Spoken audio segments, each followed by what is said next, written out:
All you care to enjoy family-style meals that are distinctly patriotic. In the heart of Magic Kingdom, we head over to Liberty Tree Tavern in today's Disney World Dining Review.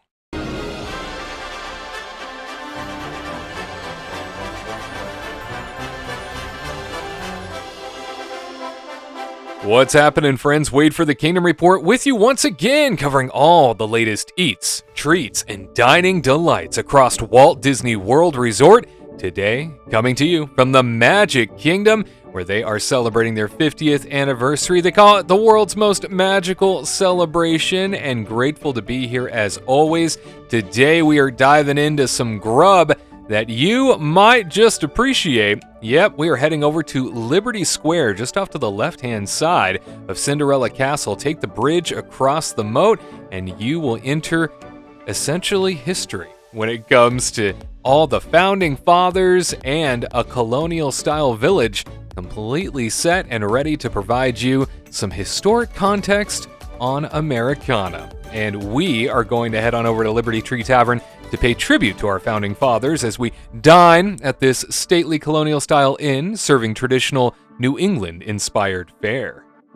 As we drop in for lunch, we're going to enjoy a full-on feast, and all you care to enjoy Patriots Platter, piled high with roasted turkey breast, pot roast, and oven-roasted pork, all accompanied by traditional sides. And for a sweet finish befitting a folk hero, we get to try the Ooey Gooey Toffee Cake with chocolate sauce and vanilla ice cream. It's all about life, liberty, and the pursuit of scrumptious in this environment as we get ready for a classic American meal in one of 6 historically themed rooms. We get to step back in time to the days of colonial Williamsburg and sup in splendor on the fall harvest bounty preferred by the sons and daughters of Liberty Tree Tavern. It's the home of the brave, with a lot of rich wood paneling, candelabra chandeliers, large brick fireplaces, and walls lined with period portraits and curios that all welcome the weary time traveler. Each of the 6 rooms commemorates a pivotal figure in U.S. history, from Benjamin Franklin to Thomas Jefferson, John Paul Jones to Paul Revere, and Betsy Ross to George Washington. I went ahead and checked in for my reservation on the My Disney Experience app. I was sat within minutes, and you'll see a QR code here for me to scan. I scanned that with my phone, and it brought up a variety of specialty beverages that I could select and add on to the meal if I so wanted to. Here in the late 18th century dining room, I was sat. However, I did have we'll call it a unique view of sort of a service corridor. And I could see directly into the next dining room across the way. Now, this wasn't too distracting, but it is kind of a backstage area, and it just felt very odd to have been sat here. This is the way the dining room is set up and has always been, so keep in mind you could be sat in this location. Within a couple of minutes, my delightful server had arrived, and she started bringing me my food immediately. Up front, the hot rolls and butter basket. Yep, this is nothing groundbreaking, truly. It was just a good way to start the meal. Fresh, fluffy, and hot, ready for me to dive into. In addition to that, the Declaration salad accompanied it, a combination of tossed mixed greens, house-made dressing, cucumber, carrot, radish, and tomato. Yep, this dressing, by the way, is a honey-based vinaigrette, a sweet and not too overbearing dressing that was a perfect complement to the crisp, fresh balance of the salad. So, a terrific salad to start things out with. Then the rest of the feast began to arrive, and keep in mind everything you're about to see, it was all plated for a party of one. Now, typically in this environment, because it's family style, it comes in like family style dishes, which means the portions would be significantly larger than what you're about to see here. So all of this was sort of scaled down for the sake of a party of one, all with the promise that I could have plenty more if I wanted it. But this, my friends, is the Patriots Platter, roasted turkey breast, pot roast, oven roasted pork with mashed potatoes, seasonal vegetables, herb stuffing, cranberry sauce, and you saw it up front there, the house-made macaroni and cheese. It's Thanksgiving on steroids, and it was all for me. I couldn't wait to dive in, but of course I wanted to make sure that I had some gravy, and they brought out a gravy boat big enough to cross the Delaware in. Yep, I think the Founding Fathers would be proud of just how giant this gravy boat was.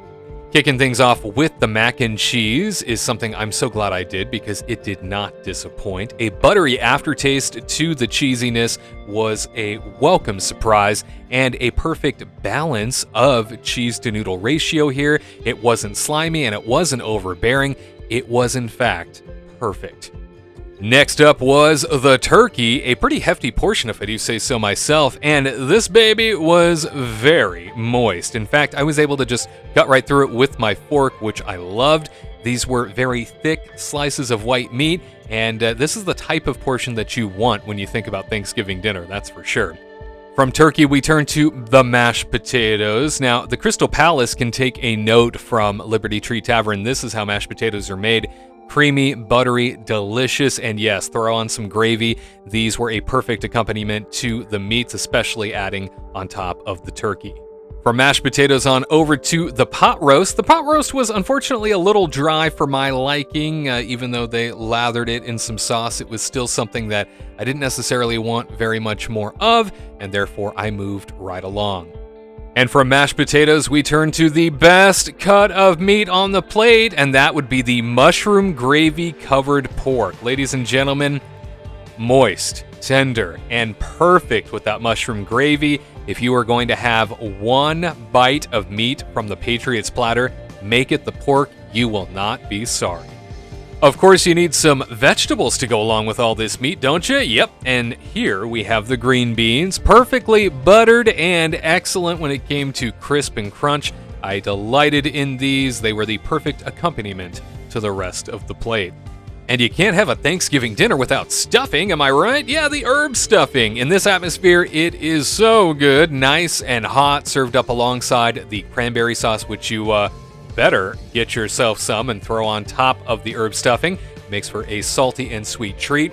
And just when I thought I couldn't eat anymore, there was no way I could put another bite in my mouth, I remembered something.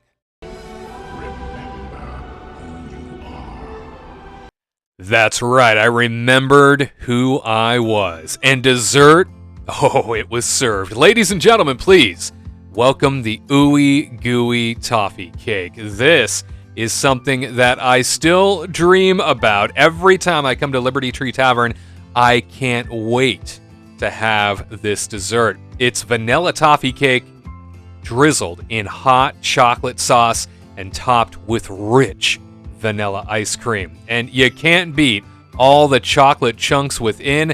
Think of it as sort of a blondie, but with hot fudge and all kinds of delicious ice cream woven into the mixture.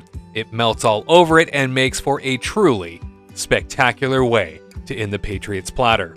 Of course, at the conclusion of dessert came the check, and the grand total for one adult in this environment is $39 with tax. That comes to $41.54 before tip. If you have a child with you, ages 3 to 9, they are $21 before tax and gratuity. On top of that, pricing for dinner is exactly the same as it is for lunch at this point. Also worth noting, if you happen to have a food allergy or a dietary restriction, this environment serves up Impossible Meatloaf as well as Johnny Appleseed's Warm Apple Cake. In addition to that, you can order up allergy-friendly cookies, allergy-friendly brownie a la modes, seasonal sorbets, and herb rice bread stuffing. Just let your server know. Okie dokie, so you might recall in my last review of Liberty Tree Tavern over a year ago, the experience was not good, right? And I didn't even recommend Liberty Tree Tavern at that time because of the issues that I was experiencing. Set back by the pandemic restrictions in place, I was sent to the Diamond Horseshoe down the road, a completely different venue for this dining experience in that review. You might recall the service staff didn't seem to know what they were doing. Everybody was confused. The quality of the food was definitely taking a hit because of it. Well, now I'm back inside Liberty Tree Tavern, and not only is the theming over the top and expansive, but the service was top-notch, and the food was excellent. This is the Liberty Tree Tavern I remembered. This was the Liberty Tree Tavern that I adored, and this is the Liberty Tree Tavern that I tell you should book a reservation at. Absolutely outstanding, and for the price, an all-you-care-to-enjoy family-style meal, a table service environment for lunch or dinner that you can't beat. Hey, make sure you're subscribed to us with that notification bell turned on so you don't miss a thing. And if you have dined at Liberty Tree Tavern recently, I'd be interested in hearing your experience as well. Leave it in the comments. For the Kingdom Report, I'm Wade Heath. We'll see you next time for another Disney World Dining Review. To all who come to this happy place, welcome.